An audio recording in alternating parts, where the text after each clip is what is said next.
আবারও কি ফিরবে করোনা আতঙ্কের সেই বিভৎসতার দিন?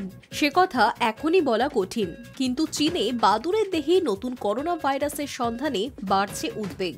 জানা গিয়েছে এই নতুন ভাইরাসের নাম HKU5CoV2 এবং প্রাথমিক পরীক্ষায় পরিষ্কার হয়ে গিয়েছে সম্ভবত এই ভাইরাস মানুষের শরীরকেও সংক্রমিত করার ক্ষমতা রাখে, কেননা এদের সেল সারফেস প্রোটিনের গঠন অবিকল SARS-CoV-2 এর মতোই।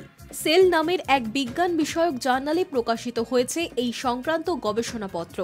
ব্যাট ওমেন নামে পরিচিত ভাইরোলজিস্ট শি ঝেংলিন নেতৃত্বে এক গবেষক দল ওই গবেষণা চালিয়েছে, আর তারপরই গুয়ানঝাওয়ের গবেষণাগারে আবিষ্কৃত হয়েছে নয়া করোনা ভাইরাস। সত্যি কি এই ভাইরাস মানব দেহেও সংক্রমণ ছড়াতে পারে? বিজ্ঞানীরা বলছেন সেই সম্ভাবনা প্রবল, কেননা পুরো করোনা ভাইরাসের সঙ্গে এর গঠনের আশ্চর্য মিল রয়েছে। তবে এই বিষয় নিশ্চিত হতে আরও পরীক্ষার প্রয়োজন রয়েছে। এ প্রসঙ্গে বলে রাখা ভালো, সারা পৃথিবীতে অসংখ্য করোনা ভাইরাস রয়েছে, যাদের মধ্যে সামান্যই মানুষকে সংক্রমিত করার ক্ষমতা রাখে। 2019 সালের শেষ দিকে চীন থেকে গোটা বিশ্বে ছড়িয়ে পড়ে মারণ করোনা ভাইরাস, যার কবলে পড়ে গোটা বিশ্বে 70 লক্ষেরও বেশি মানুষের মৃত্যু হয়।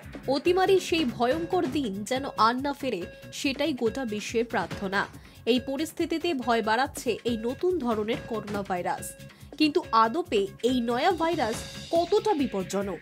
চীনের বিজ্ঞানীরা অবশ্য বলছেন SARS-CoV-2 এর মতো এই ভাইরাস দ্রুত মানুষের দেহে প্রবেশ করতে পারে না, এবং মানব শরীরে প্রবেশ করলেও মানুষের দেহে থাকা ACE2-র সঙ্গে দ্রুত বন্ধনও তৈরি করার ক্ষমতা নেই এদের।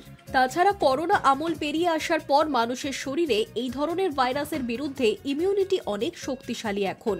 ফলে আপাতত যা দেখা যাচ্ছে তাতে আতঙ্কিত হওয়ার কিছু নেই বলেই মনে করা হচ্ছে। Hi news network.